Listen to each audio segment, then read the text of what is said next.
మీ వేడుకల్లో పండగల్లో భాగమైంది, ప్రతి ఇంట్లో విడదీయలేని బంధమైంది కేఎల్ఎన్.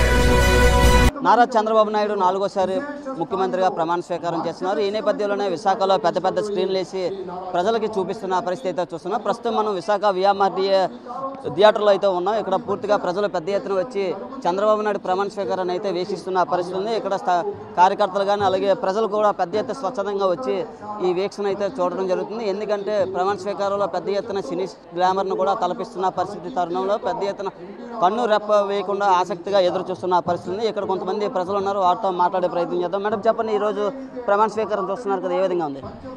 సంతోషంగా అనిపిస్తుంది. ఫస్ట్ ఆఫ్ ఆల్ ముగ్గురు కలిసి ఒక కూటమిగా ఏర్పడి ప్రభుత్వం ఏర్పడడం చాలా సంతోషంగా ఉంది. అండ్ మెయిన్గా మోడీ గారు వస్తున్నారు. Is the iron man. Modi గారు, చంద్రబాబు నాయుడు గారు, పవన్ కళ్యాణ్ గారు ముగ్గురిని చూడడం చాలా సంతోషంగా ఉంది. ఆ వేదికపై మన రజనీకాంత్ గారు, చిరంజీవి గారు, ఇంకా ఎంతో సినీ నటులు ఎంతోమంది ఉన్నారు. అందరినీ చూసి సంతోషంగా అనిపిస్తుంది. ఫస్ట్ ఆఫ్ ఆల్ మన వెంకయ్య నాయుడు గారు, ఆయన మన తెలుగు తేజం. సో అందరినీ చూడడం చాలా సంతోషంగా అనిపిస్తుంది, చాలా హ్యాపీగా ఉంది. ఏ విధంగా ఉండబోతుంది స్టేట్? మరి చూడాలి చంద్రబాబు నాయుడు గారు ఇంకా ఈ యువతకి ఏం ఉద్యోగాలు ఇవ్వటం కానీ ఏం చేస్తారో అన్నది చూడాలి. వాళ్ళకి ఉద్యోగాలు కల్పిస్తేనే కదా పిల్లలకి కూడా బాగుంటుంది. ఇంకా ఎన్నెన్నో స్కీమ్స్ కొత్తగా తెస్తారని చూస్తాం. ఐటీ హబ్ కూడా తెస్తారని విశాఖపట్నంలో అని ఆశిస్తున్నాం. చూడాలి మరి ఏం చేస్తారో. సంతోషంగా అయితే ఉంది. ఇక్కడ పబ్లిక్ అయితే సంతోషంగా ఉందని చెప్తున్నారు. పూర్తిగా ఈ ప్రమాణ స్వీకారం చూడడంపై 4 వ్యక్తులను సినీ గ్లామర్ను కూడా తలపిస్తుందని చెప్తున్నారు. సార్ చెప్పండి, ఈరోజు ప్రమాణ స్వీకారం చూస్తున్నారు కదా, ముందుగా కూటమికి ఘన విజయం అందించిన ప్రజలకు మాత్రం శుభాకాంక్షలు తెలుపుతున్నాం. ఈ స్క్రీన్ వైజాగ్లో ఈ స్క్రీన్ ఏర్పాటు చేశారు. ఈ స్క్రీన్ అధికారులకి అందరికీ శుభాకాంక్షలు తెలుపుతూ ఈ కుటుంబ అభివృద్ధి వాదంలో ముందుకు సాగాలని కోరుకుంటూ శుభాకాంక్షలు తెలుపుతున్నాం. మేము వైజాగ్ అండి, ఎంబీపీ కాలనీ, తూర్పు నియోజకవర్గం, వెలగపూడి రామకృష్ణబాబు గారు కాన్స్టిట్యున్సీ. ఇది పబ్లిక్ అయితే పూర్తిగా చూసుకోవచ్చు. ఇక్కడ పెద్ద ఎత్తున అయితే చెప్తున్నారు. ప్రజలకు మంచి పరిపాలన అందించారు కనుక 4వసారి ప్రమాణ స్వీకారం చేయడానికి ప్రజలు శ్రీకారం చుట్టారు. ఇలా చంద్రబాబు నాయుడు గారి మీద ఉన్న నమ్మకం, చంద్రబాబు నాయుడు గారి మీద ఉన్న ప్రజలకి నమ్మకం ఎటువంటిదంటే ఏదైనా సాధించగలము అంటే ఒక తెలుగుదేశం పార్టీలోనే అది సాధ్యమవుతుందని ప్రజలు తీర్పు. ఇది ఈరోజు చంద్రబాబు నాయుడు గారి ప్రమాణ స్వీకారానికి కోట్ల జనం అటెండ్ అయ్యారు అంటే చంద్రబాబు నాయుడు గారి ఉన్న అభిమానం కోసం అతని ప్రమాణ స్వీకారానికి రావడం జరిగింది. చంద్రబాబు నాయుడు ఫ్యూచర్లో చాలా అభివృద్ధి చేస్తారన్న నమ్మకం ప్రజలకి. ప్రతిదీ కూడా చంద్రబాబు నాయుడు గారు వస్తేనే అభివృద్ధి చెందుతుంది. పిల్లలకి జాబులు రావాలన్నా బాబు రావాలి అన్న నిదానంతో ఈరోజు బాబు గారిని గెలిపించుకోవడం జరిగింది.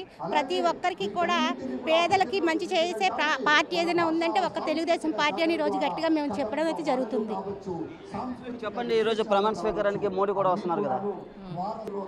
వైసీపీ విముక్త ఆంధ్రప్రదేశ్గా కొత్త ఆంధ్రప్రదేశ్ అవతరించింది. ఏదైతే ప్రజావేదిక కూల్చిన దగ్గర నుంచి ఈయన పరిపాలన మొదలుపెట్టాడో ఇవాళ అదే అమరావతి కానీ పోలవరం కానీ వచ్చిన అధికారం చేపట్టిన 2 రోజుల్లోనే చాలా స్పీడ్గా జేసీబీలతోని అక్కడ వర్క్ స్టార్ట్ చేయడం అనేది చాలా ఆనందకర విషయం. ఇప్పుడు మా భవిష్యత్తు కాదు, మా పిల్లల భవిష్యత్తు కూడా ఇవాళ చంద్రబాబు నాయుడు గారు మరియు పవన్ కళ్యాణ్ గారు, నరేంద్ర మోడీ గారు కలిసి తీసుకున్న నిర్ణయం చాలా హర్షించదగ్గ విషయం. ఇవాళ ప్రమాణ స్వీకారానికి కూడా చిల్డ్రన్స్ థియేటర్లో చాలా అత్యధికంగా మహిళలు పాల్గొని ఈ ఆనంద క్షణాన్ని వీక్షించడానికి అత్యధికంగా మహిళలు పాల్గొన్నారు. చెప్పండి, ఇవాళ చంద్రబాబు ప్రమాణ స్వీకారం ఏ విధంగా ఉండబోతుంది? పూర్తిగా అందరూ వీక్షలు చూస్తున్నారు. మోడీ వస్తున్నారు, అలాగే వెంకయ్యనాయుడు కూడా వచ్చారు, అమిత్ షా కూడా వచ్చారు. ఏ విధంగా ఉండబోతుంది? అత్యంత అద్భుతంగా వేదిక చూడముచ్చటగా ఉన్నది. 25 మంది క్యాబినెట్తోనే ఈరోజు ప్రజలకు అన్ని రంగాల్లో కూడా మెరుగైనటువంటి సంక్షేమ ఫలాలు, అభివృద్ధి ఫలాలు అందుతాయని ప్రజలు భావిస్తూ ఉన్నారు. ఈ ప్రాంతంలో కూడా ప్రభుత్వం చాలా చక్కగా బిగ్ స్క్రీన్ మీద ఏర్పాటు చేశారు. వీక్షకులు మీరు అందరూ చూశారు, ఎంత తండోపతండాలుగా రావడం జరిగింది. ఆ వేదిక మీద ఉన్నటువంటి కేంద్ర మంత్రులు, రాష్ట్ర మంత్రులతో పాటు దేశ విదేశాల నుంచి కూడా రావడం జరిగింది. ఏదైతే బరువు బాధ్యతలు మన ప్రజలు అత్యధిక మెజారిటీతో కూటమి సభ్యులు గెలిపించారో మేమైతే సంక్షేమ అభివృద్ధి ఫలాల గురించి నిరంతరం ఈ గెలిచినటువంటి నాయకులు కృషి చేస్తూ మాకు ఈరోజు కూడా మేము ఆనందపడతాం తప్ప గర్వపడము. అన్ని రంగాల్లో మౌలిక వసతులకు కేంద్ర ప్రభుత్వం అందిస్తుంది అనే ఉద్దేశంతోనే మరి ప్రభుత్వం కూడా ఉన్నది. ఏదేమైనప్పటికీ ప్రధానమంత్రి నరేంద్ర మోడీ గారు, పవన్ కళ్యాణ్ గారు, అలాగే చంద్రబాబు నాయుడు గారి సమక్షంలోని ఈ రాష్ట్రం అన్ని రంగాల్లో అభివృద్ధి చెందుతుందని, అలాగే అమరావతి నిర్మాణము, పోలవరం నిర్మాణము, ఇది కాకుండా అన్ని రంగాల్లో అభివృద్ధి చెందుతుందని మీ ద్వారా నేను తెలియజేసుకుంటా ఉన్నాను. బాలయ్య బాబుకు మంత్రి పదవి కూడా ఇచ్చారు కదా, బాలయ్య బాబు గారికి మంత్రి పదవి ఇచ్చారని పార్టీ ఆయింది. అన్న నందమూరి తారక రామారావు వారసుడు.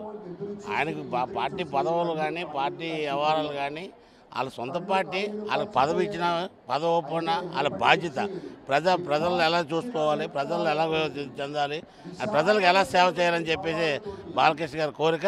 చంద్రబాబు నాయుడు గారు దిశ నిర్ణయిస్తారు. రాబోయే రోజుల్లో యువతకి ఎక్కువ ప్రాధాన్యతని చెప్పి మీ ద్వారా తెలియజేసుకుంటున్నాను. ఇది ఇక్కడ ప్రజలు కానీ కొంతమంది కార్యకర్తలు కానీ చెప్తున్నారు. చంద్రబాబుని 4వసారి ప్రమాణ స్వీకారం చూడడం చాలా ఆనందంగా ఉందని, ఈ కూటమి ప్రభుత్వంలో తప్పకుండా రాష్ట్రం అభివృద్ధి చెందుతుందని, పవన్ కళ్యాణ్, నరేంద్ర మోడీ, చంద్రబాబు వల్ల రాష్ట్రానికి మంచి జరుగుతుందని అయితే చాలామంది చెప్తున్న పరిస్థితి అయితే ఉంది. కెమెరా పర్సన్ సాగర్తో నాయుడు, RTV విశాఖ నుంచి.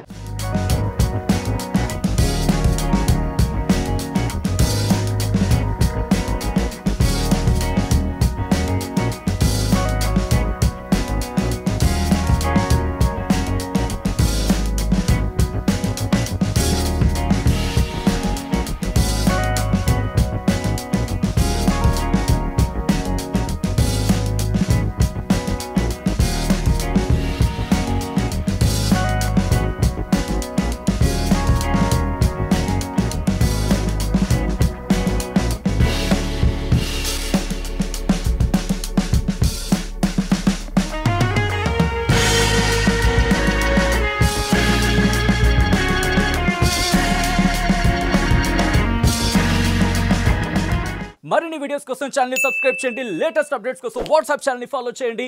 అండ్ లింక్ డిస్క్రిప్షన్ లో ఉంది.